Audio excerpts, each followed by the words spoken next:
கண்மூடி நினைத்தாலே நீ வந்து நிற்கிறாயே, கஷ்டங்கள் எல்லாமே உன் பாதம் சேர்கிறதே.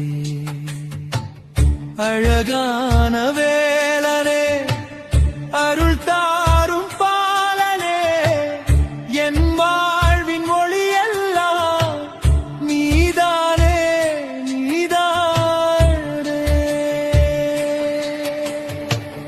மலமே வீற்றிருக்கும் மன்னவா குமரையா, மண்ணோடு மனம் சேர்ந்த மக்களை காக்க வந்தாயா, வேலெடுத்து வந்தாயா.